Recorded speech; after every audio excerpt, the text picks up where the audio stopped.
In this video, we will show you how to open an N26 bank account. If you guys want to get started with N26 bank account, you can use the links down in the description. Start by visiting the N26 website or downloading the N26 app on your smartphone. Then click on sign up and enter your details including your name, email, and address. Next, verify your identity by uploading a valid government issue ID and following the verification steps. This may include a video call or biometric verifications, depending on your country.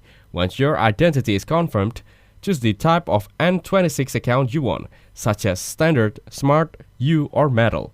Set up your account by linking a phone number and confirming your email. After that, you will receive your virtual N26 card instantly and a physical card will be sent if applicable. You can now start using your account by adding funds and making transactions. So that's how to open N26 bank account. Make sure to use the links down in the description to get started with N26 bank account. If this video was helpful, please consider leaving a like and subscribing to my channel. With that being said, I'll see you in the next video.